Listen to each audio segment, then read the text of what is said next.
بسم اللہ الرحمن الرحیم۔ گیلانی فورم یوٹیوب چینل میں خوش آمدید۔ آج کی اس ویڈیو میں ہم آپ کو یہ بتائیں گے کہ ریاست مدینہ، جس کا اکثر تذکرہ پاکستان کے وزیر اعظم عمران خان اپنی تقریروں میں کرتے رہتے ہیں، اور بے شمار پاکستانی بھی اس چیز کا دعویٰ کرتے ہیں کہ پاکستان جو ہے وہ ریاست مدینہ بننے جا رہا ہے۔ وزیر اعظم عمران خان اپنی تقریروں میں اکثر مدینہ کی ریاست کا ذکر کرتے ہیں۔ ان کا ویژن ہے کہ پاکستان میں اس ریاست کا عکس نظر آئے۔ کیا عملاً وہ ایسا کر پائیں گے؟ جبکہ صورتحال یہ ہے کہ مہنگائی میں اضافہ ہو رہا ہے، بے روزگاری بڑھ رہی ہے، عوام پریشان ہیں، مہنگائی کے خلاف جلسے جلوس ہو رہے ہیں، ریلیاں نکل رہی ہیں اور دھرنے دیے جا رہے ہیں۔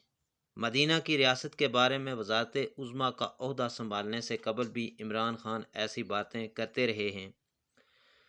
انہوں نے 2002 میں پشاور میں ایک جلسے سے خطاب کرتے ہوئے کہا تھا کہ ہم نہیں جانتے کہ پہلی شہری ریاست مدینہ میں بہت مضبوط جمہوری ادارے قائم تھے۔ صرف انتخابات کا نام جمہوریت نہیں، آزاد عدلیہ جیسے جمہوری ادارے جمہوریت کو یقینی بناتے ہیں۔ مدینہ میں انتہائی اعلیٰ نظام قائم تھا۔ مسلم دنیا میں عدلیہ سینکڑوں سال انتظامیہ سے آزاد رہی۔ ہم تغیر کو نہیں روک سکتے۔ جب مغرب میں تبدیلی کی ہوا چل رہی تھی، امریکہ آئین و قوانین بنا رہا تھا، مسلم دنیا میں بادشاہتیں قائم تھیں جو زوال کو بڑھا رہی تھیں۔ قارئین، مدینہ کی ریاست کی جھلک پیش ہے۔ یعنی مدینہ کی ریاست میں کیا نظام حکومت تھا؟ اس وقت حکومت کا یہ عالم تھا کہ ایک وسیع و عریض سلطنت کے سربراہ حضور نبی کریم صلی اللہ علیہ وآلہ وسلم ہیں، لیکن سادگی کا یہ عالم ہے کہ اپنے نالین آپ مرمت کر رہے تھے۔ ایک صحابی عرض کرتے ہیں، حضور لائیے میں ٹانک دوں، تو فرماتے ہیں یہ خود پسندی ہے جو مجھے پسند ہے۔ گھر میں اپنے کام کاج خود کرتے ہیں۔ مسجد قباء اور مسجد نبی کی تعمیر اور خندق کھودنے میں عام مزدوروں کے ساتھ مل کر کام کرتے ہیں۔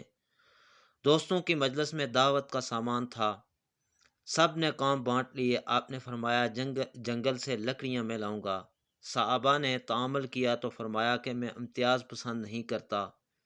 غزوہ بدر میں سواریاں کم تھیں، اس لیے باری باری سے اونٹوں پر چڑھتے اترتے تھے۔ حضور بھی دوسروں کی طرح ایک اونٹ کے ساتھ 2 آدمیوں میں شریک تھے۔ جان نثار ہمرائی اپنی باری حضور کی خدمت میں پیش کرتے تو آپ فرماتے کہ نہ تم مجھ سے زیادہ پیدل چل سکتے ہو اور نہ میں تم سے کم ثواب کا محتاج ہوں۔ غزوہ خیبر میں جب آپ کا داخلہ ہوا تو آپ ایک عام خچر پر سوار تھے جس میں لگام کی جگہ کھجور کی چھال بندی تھی۔ ابن ارس ایک صحابی تھے جنہیں حضور نے کسی غزوہ پر بھیجا۔ ان کے گھر میں پیچھے کوئی مرد نہ تھا اور عورتوں کو دودھ دونا نہیں آتا تھا۔ آپ ہر روز ان کے گھر جاتے اور دودھ دو کر آتے۔ برابر کے صحابی تو ایک طرف مدینہ کی لونڈیاں آپ کی خدمت میں آتیں، جو کام کہتیں حضور اٹھ کر کر دیتے۔ مدینہ کی بیوائیں اور مساکین سب اطمینان سے رہتے تھے کہ ان کے کام حضور نے اپنے ذمہ لے رکھے تھے۔ مجلس میں اپنے لیے کوئی امتیازی مقام متعین نہیں فرمایا تھا۔ آنے والوں، بالخصوص دوسری سلطنت کے سفیروں کو حضور کے پہچاننے میں دقت ہوتی۔ آپ کے بیٹھنے میں ذرا سی اقوا اونچی نشست بنا دی تو حضور سخت فردختہ ہوئے اور اسے فوراً گرا دیا۔ مزدلفہ میں قریشی سرداروں سے ممتاز جگہوں پر بیٹھتے تھے۔ صحابہ نے چاہا کہ آپ کے لیے ایک طرف چھوٹا سا چھپر ڈال دیا جائے۔ آپ نے اس سے منع فرمایا اور کہا کسی مقام پر کسی کا حق نہیں، جو چاہے پہلے پہنچ جائے اور اسی کی جگہ ہے۔ تخاطب میں بھی کوئی امتیازی لقب پسند نہ فرماتے تھے۔ ایک مرتبہ ایک شخص نے آپ کو مخاطب کر کے سیدنا کہہ دیا۔ آپ نے کہا کہ تقوی کی راہ اختیار کرو، شیطان تمہیں تمہارے مقام سے گرا نہ دے۔ میں عبداللہ کا بیٹا ہوں، خدا کا بندہ اور اس کا رسول۔ ایک مرتبہ حضور تشریف لائے تو صحابہ تعظیماً کھڑے ہو گئے۔ فرمایا کہ یہ اجمیوں کا دستور ہے، ایسا نہ کیا کرو۔ البتہ اظہار محبت کے لیے آپ اٹھ کھڑے ہو جاتے تھے۔ حضرت فاطمہ تشریف لاتی تو آپ کھڑے ہو جاتے اور جوش محبت میں بیٹی کا ہاتھ چوم لیتے۔ یہ بظاہر چھوٹے چھوٹے واقعات ہیں، لیکن انسانی سیرت کا صحیح اندازہ تو چھوٹے چھوٹے واقعات ہی سے لگایا جاتا ہے۔ بڑے بڑے واقعات میں تو تصنع کا بھی امکان ہوتا ہے۔ انسان کی صحیح زندگی کی جھلک روزمرہ کے کام کاج میں نظر آیا کرتی ہے۔ یہ سادگی اور عدم تمیز و افضلیت اس تعلیم کا جزو تھی جس سے آپ اپنی جماعت کے دنوں میں تمیز بندہ و آقا کا خوف دور کر کے ان میں صحیح جذبہ حریت اور روح آزادی پیدا کرنا چاہتے تھے۔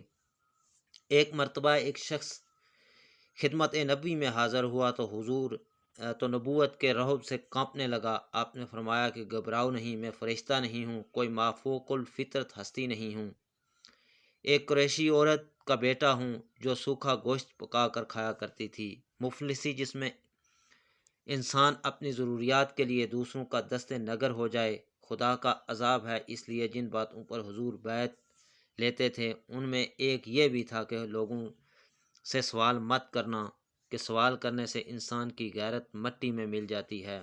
ایک دفعہ ایک شخص حضور کی خدمت میں حاضر ہوا اور کچھ سوال کیا۔ آپ نے فرمایا کہ تمہارے پاس کچھ ہے؟ اس نے کہا کہ ایک بچھونا ہے اور ایک پانی کا پیالہ ہے۔ آپ نے دونوں چیزیں منگا لیں اور 2 درہم میں فروخت کر دیں۔ 1 درہم کا کھانا اس کے گھر بھیج دیا اور 1 درہم کی رسی منگا کر اسے دے دی کہ جاؤ جنگل سے لکڑیاں لا کر شہر میں بیچا کرو۔ رسول اللہ نے یہی نظام قائم کیا اور لوگوں کو دکھلایا کہ دین کا مفہوم یہی ہے۔